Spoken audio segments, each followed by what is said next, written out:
Hola a todos, bienvenidos. Mi nombre es Luisa Plasencia, soy estudiante de psicología y actualmente estoy cursando mi segundo trimestre.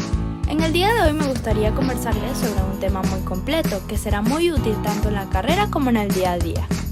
Este tema trata sobre la atención, como pudieron ver en el título del video, y lo que haremos hoy será tratar algunas definiciones, tipos, funciones, modelos e importancia acerca de este tema en particular.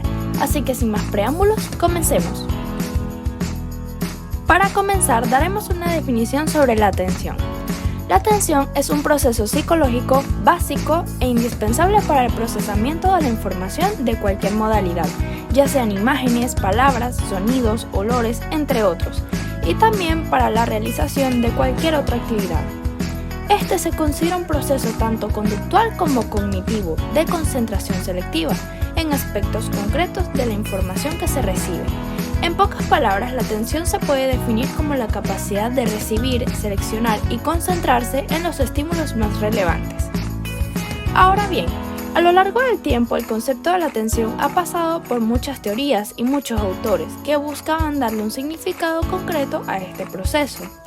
Entre los autores más relevantes podemos nombrar, por ejemplo, a William James, que en 1890 definía la atención como el proceso por el que la mente toma posesión, de forma vívida y clara, de uno de los diversos objetos o trenes de pensamiento que aparecen simultáneamente.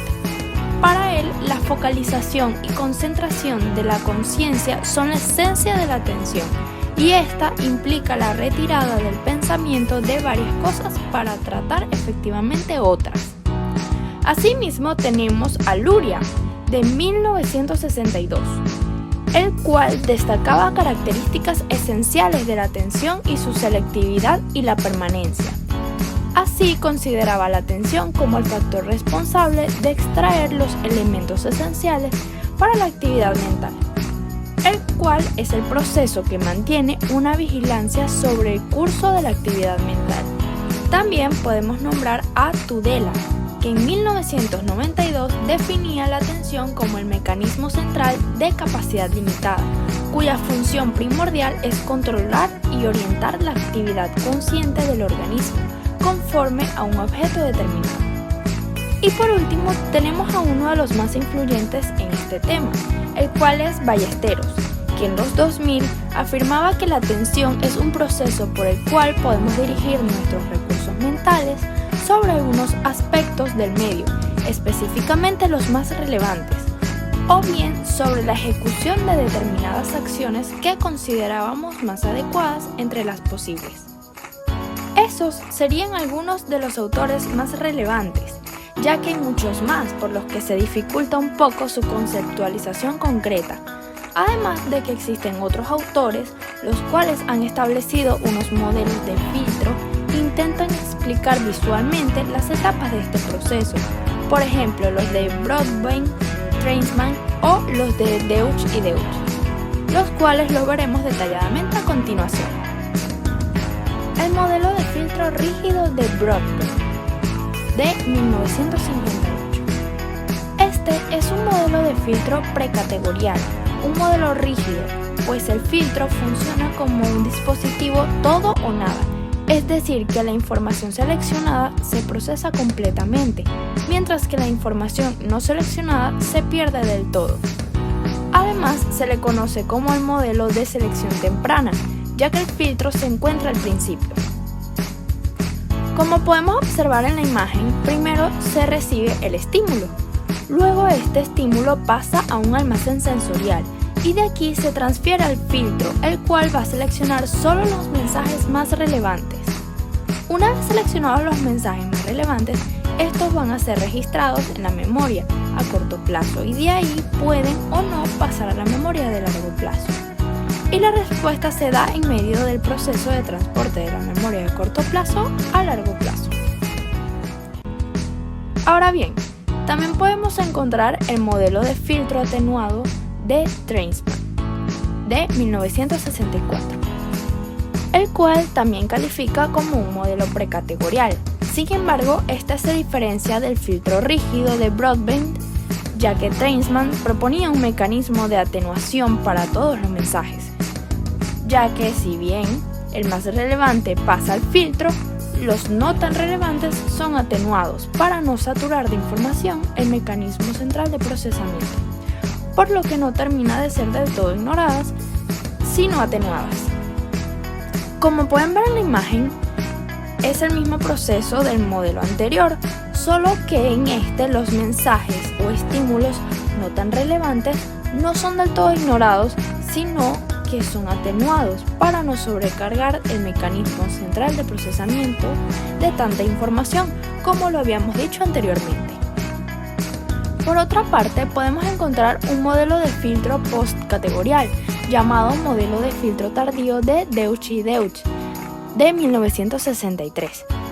En este caso existen datos de análisis semánticos previos a la selección que se ocupa el analizador.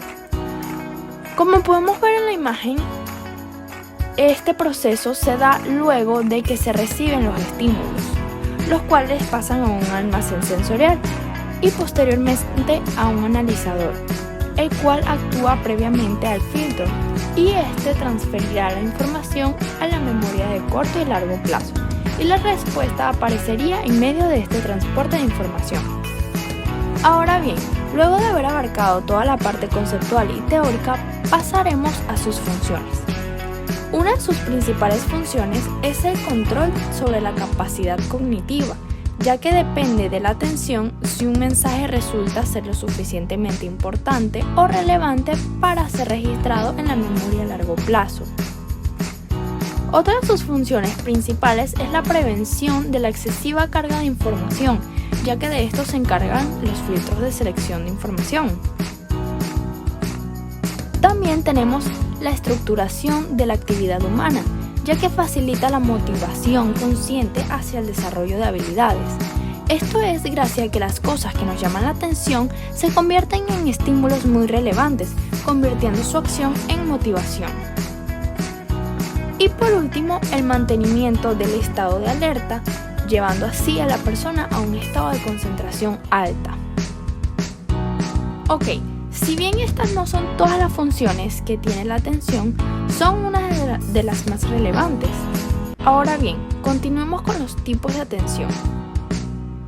Podemos distinguir los diferentes tipos de atención según diferentes parámetros. Por ejemplo, está según la selectividad. Aquí podemos encontrar la atención selectiva o focalizada y la atención dividida. La atención selectiva o focalizada se manifiesta como la capacidad de atender a uno o dos estímulos particulares sin confundirlos con otros. Por ejemplo, mientras vemos una película, a la vez que otras personas están realizando otro tipo de actividades como cocinar o limpiar cerca de nosotros. Por otra parte, la atención dividida es la que implica varios elementos que entran en el campo atencional de la persona, como por ejemplo, mientras se lee un libro en medio de un transporte público, mientras se va observando la parada en la que debería bajarse. Según el ámbito, podemos diferenciar entre la atención interna y la atención externa. La atención interna es la que está orientada hacia los procesos mentales propios, como por ejemplo el darse cuenta de que estamos ansiosos. Y por otro lado encontramos la atención externa, que está más orientada a los estímulos provenientes del entorno. Por ejemplo, fijarse en las señales de tránsito mientras conducimos. Según la intención, podemos dividirla en atención voluntaria e involuntaria. La voluntaria es una actitud activa con respecto a la selección de la información. Por ejemplo, prestar atención a un compañero que está exponiendo. Y la atención involuntaria sucede de forma pasiva. Por ejemplo, al escuchar un estruendo como el que se rompa un vaso de vidrio, ya que vamos a dirigir nuestra atención hacia ese vaso. Asimismo, podemos observar otros tipos de atención, como la atención global, que se define como la disposición general del organismo para recibir información. Este es capaz de poner a una persona en un estado de vigilancia o alerta, tanto física como psicológicamente. Por ejemplo, un deportista que tenga este estado de alerta activo tendrá reflejos físicos más precisos. Otra es la atención sostenida, que se caracteriza porque el estado de vigilancia que nombramos en la atención global se sostiene por un periodo prolongado de tiempo, por ejemplo en una operación médica. También podemos encontrar la atención visual, que hace referencia a la capacidad de atender los estímulos presentes en nuestro campo visual, por ejemplo, el estar caminando y estar atentos de los objetos que hay en nuestro camino para no tropezarnos. Y por último, pero no menos importante, la atención auditiva, que es la capacidad de atender a los estímulos percibidos a través del oído. Por ejemplo, este podcast, ya que usted o las personas que lo estén escuchando están prestando atención auditiva. Ok, el último punto que tocaremos será el de la relación entre la sensopercepción y la atención. Aquí podemos decir que ambos son procesos cognitivos básicos. Mientras que la atención permite atender a diversos estímulos, ya sean consciente o inconscientemente, la sensopercepción permite recibir esos estímulos mediante nuestros sentidos.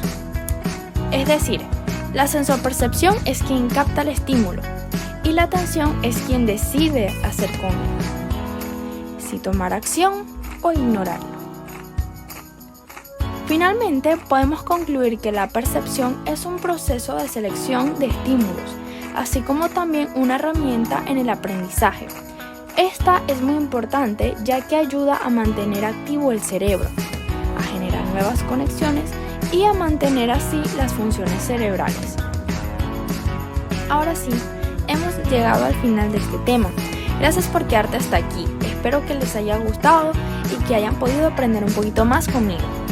Y recuerda, el verdadero secreto de la memoria es la atención. Nos vemos en el siguiente podcast.